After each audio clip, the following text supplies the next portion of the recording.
Welcome to my 2026 January reset. Every single month, I try to set up my budget tracker so I'm ready for the next month. And I'll do this usually in the beginning of the month. Today is January 17th, so I am a little bit behind, but that's okay. It honestly just keeps me on track, and I can't recommend enough doing like within the first few days of the month if you can.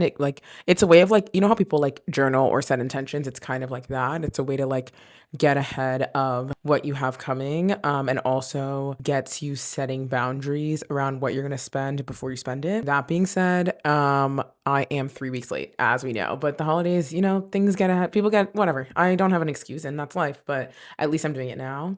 So when I show you my budget tracker and how I keep track of my expenses, and also show you like my little budget categories that I've discussed in previous videos, you're already going to see some stuff populated in there, because even though I didn't put my budget like boundaries that I recommended that you do in the beginning of the month, I have already put in my spending over the last few weeks, and I did that like 2 days ago. But if I take them out, I don't want to lose them. So you guys are going to get to see that in my tracker. I've never done this whole like screen recording thing, so let's see how this goes. Wow, incredible. It's actually that easy. Okay, so here is my budget tracker that I use. I'll put the link in the description below if you are interested in using one too. I can't recommend this enough. I like try to convince literally everybody I've ever met to use a budget tracker. Obviously, I'm biased and I love my budget tracker, but you can literally use anything. It could be as simple as like writing down your expenses on a sheet of paper, but I cannot understate enough how important I think it is if you are just starting out on your like budget spending tracking journey to actually write down every single expense instead of like using an automated system or app like Monarch, or like using your bank app, because I know that some bank apps do lay out how much you spend in different categories. But to really like instill in your brain, it's kind of like when we were in school and they were saying how writing was better than typing. I still believe that. I definitely learned more in school when I was writing instead of typing, and I think this is has like very much the same energy. So if you really want to be knowledgeable about what you're spending and when you're spending it and where you're spending your money, I highly recommend that you at least for a year. And obviously you at least for a little bit. It doesn't have to be a year, but I think a year like helps somebody really get a grasp on what's going on. But like try it out for a few weeks. You'll really see a difference in how you think about your spending. That being said, this is how I budget out my month. So we have bills, expenses, sinking funds, and my debt, which is for me, my student loan debt, which literally sits on my chest and my head 24/7, but we're not going to talk about that right now. As you can see, there's already numbers in here in the actual category, because like I said in the beginning of the video, I've already started to track some of my expenses below. And I don't necessarily want to delete all of this because it took me a second to put it in there. So you guys are just going to see how it works when it's already in there. First, we have my rent, which is the same every single month. I pay $2,125 for rent in Washington, D.C. It has already been paid because it's paid on the first month. You can see that in the actual category, but in my budget, that's how much I plan to spend in the month of January for my rent. My renter's insurance is $7 a month. I have not paid that yet, so that's why you don't see it populated in the actual column. My internet is $49.58 a month. Oops, $49.58 a month. Also have not paid that yet. I don't think it's hit my account, which is why, again, it's not populated in the actual the actual column. For my phone, so I am very lucky and blessed. My brother pays my phone bill. Shout out to my brother. So I actually only pay for like this section. This is for my Apple storage, because I go over the normal iCloud storage, and also my like monthly payment for like insurance on my phone. Okay, so those two things together come to $13.96. So when that does hit my account, I will put that in here. Next, we have car insurance, which I already did pay. Like I said, I have Geico. If anybody has any recommendations on a different car insurance, I feel like it goes up every 6 months and it gives me bad attitude. Let me know. So I already paid that. So my budget for the month is $117.85. My fitness membership, this consists of Solid Core and Planet Fitness. I used to have ClassPass, and I actually just recently canceled my ClassPass because I realized I was only using it to go to Solid Core and like get more classes on Solid Core. And so I just upped my Solid Core membership and got rid of ClassPass because that just made the most sense to me. Okay, so that's $228.97. My Planet Fitness membership is $25.03 a month. I have the black card, so that's what I pay for. And so I've already paid $203.94 because the Celebrate membership is pretty expensive and has already hit my account, as you guys can see. So that charge is already in there. But then once the Planet Fitness membership is added, I'll add it below. For the cleaners, I pay for the cleaner at my parents' place, and that's $125. And then my part of the cleaning services for my apartment in DC is $75. So I budget $200 a month towards a cleaning service. And I spread out my credit card payment for one of my credit cards through the month. That way I mean through the month, like over the year. That way I don't get that big fat charge and get so annoyed when it comes to my account. So I budget out $10 a month just to have it accounted for in my spreadsheet. Moving on to my expenses. So the expenses category is typically stuff that fluctuates throughout the month. So my bills, I'm like, it's pretty much the same every single month. I know exactly what I'm going to get charged, but my expenses can be a bit more variable. And this is where I put the most effort in making sure that I'm aligned with the budget that I set for myself in the beginning of the month. I try my very hardest. Obviously, things come up to stay in line with this budget. I have two rules for this. One, I'm not too hard on myself if I do go outside of the budget, but I try to make sure I have more months that I'm under the budget than I am over the budget. And two, I do not move money from one category to another. So let's say that I spent only $150 on groceries in a given month. I'm not going to then put the remaining amount of my groceries budget towards my dining out budget to justify spending more money, because I just think that part of budgeting is having discipline. And if I just let myself move money around willy-nilly, I don't actually feel that disciplined about how I'm spending my money. And there's probably no reason why I need to be spending more than what I've allocated for myself in a given category. So I'm very, very, very strict about not moving money around. Okay, so for groceries, every month I do budget $300 a month for groceries. For dining out, as I said before, it's my heavy hitter. It's my social activity. I try not to beat myself up about it. It's $500 every month. And that's what I use to hang out with my friends and stuff. It is what it is. I've mentioned I have a car in DC. I do spend time driving back and forth from New Jersey. I do budget about $150 a month for like any car related expenses. So this includes like any tickets that might come up because they love to give out parking tickets, but also mostly just gas. Shopping. Oh, oops. $150 a month. Shopping, I'm not a big shopper. I try not to spend too much money on shopping. So I actually only allocate myself $70. I feel like I already did my whole spend with getting new work clothes, and I pretty much have the same pieces that I wear over and over again. And when I feel like I'm in a better financial spot, I will spend more money on clothes, but for right now, it is what it is. For beauty, I allocate about $100 a month. I'm sometimes under this pretty consistently because this is more for like any makeup products that I have to buy when I run out of them. It just feels like for some reason when one runs out, everything runs out at the same time, and I spend like $500 in one sitting. So I allocate about $100 a month for this. Entertainment and fun, I allocate $125 for a month. So this is like if I want to go to the movies, like I went to the movies with my friends last night for $20. Now you can actually see that I'm already over my entertainment and fun budget for the month of January. How did this happen, you may ask? I'll tell you why. Because I signed up to do Volo, which if you guys don't know, Volo is like competitive / intramural sports in a given city that you can like make a team and play with friends. And it's a way to raise money for kids to play sports as well. I signed up today with my friends to do pickleball in the next few months. And so that was $106. And then I went to the movies last night with my friends, and that was $20. So that's actually, my budget is done. I'm cooked. No more entertainment and fun for the rest of the month for me.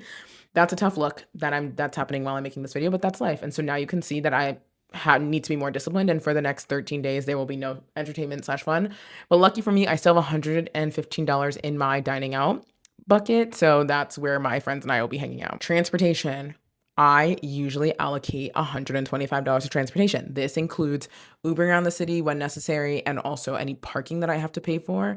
As you can see, already over that as well, which is mortifying. But again, that's life. Like it's colder in January. I spend way less on Ubers and transportation stuff in the summer while I'm in the city because I can just really walk everywhere.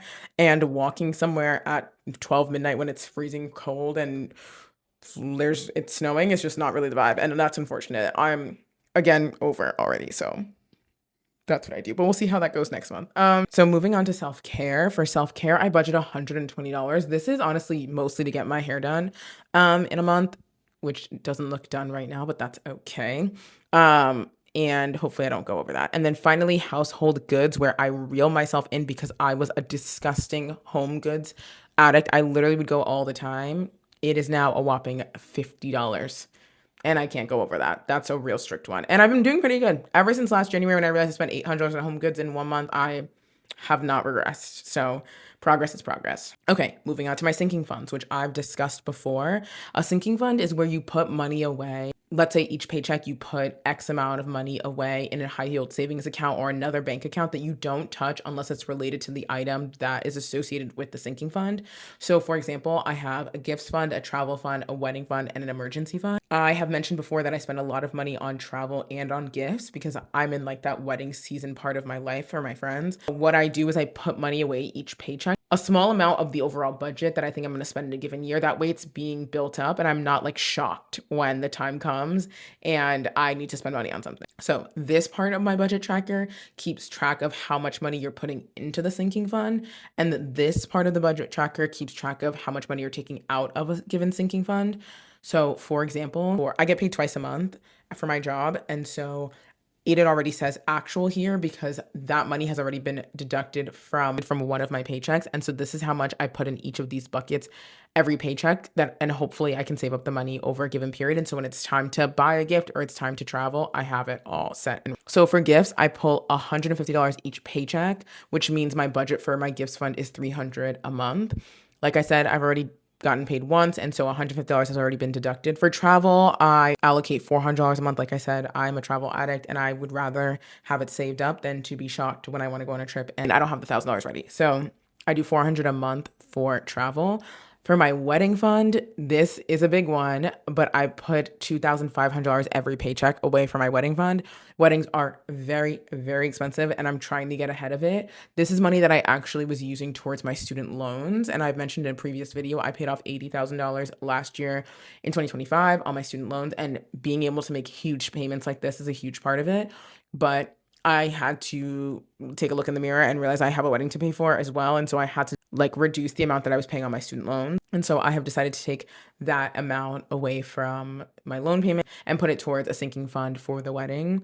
So I put $2,500 a month away for my wedding, and in a few months when the wedding's done and over with, can put that back to my student loans, and I can't wait for that. And for my emergency fund, I put $250 away each month. It's a small amount, but I do believe in like building up slowly. I don't think that you need to put a lot of pressure on yourself. Everybody's different. My anxiety lies with my loans. It doesn't lie with my emergency fund. I personally want to prioritize building an emergency fund slower than I do paying off my loans. I'm very, very aggressive with my student loans.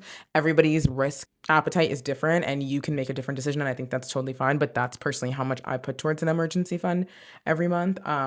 And it's so fun because it actually just builds, and it's an emergency fund, so I don't touch it. And then I look and I'm like, wow, there's money in there because I've saved every paycheck. And I don't just like think that I'm going to dump thousands and thousands and thousands of dollars in an emergency fund at one given time. So those are my budgets for my sinking fund, not to be confused with the money that I actually spend from my sinking fund. So the budget that I give myself every month is the same as the budget that I put away each month. I don't actually use that money, but in a given month, if I do, that's okay. So you'll see for travel, we're already seeing something. I'm already over, and I'll tell you why. So for gifts, I allocate $300 for gifts. Am I already over? Yes. Is that okay? Also, yes. Why? Because I have a sinking fund for my gifts, and so there's money left over from previous months. In this month, I'm already over technically, but on the whole, it's okay because I've saved money in prior months for gifts. Same thing with travel. $400 a month is the budget. $634 already down the drain. I'm going skiing this month. I've put a lot of money towards that ski trip and my travel budget is cooked. But last month I didn't travel. So it all balances out, like I'm saying.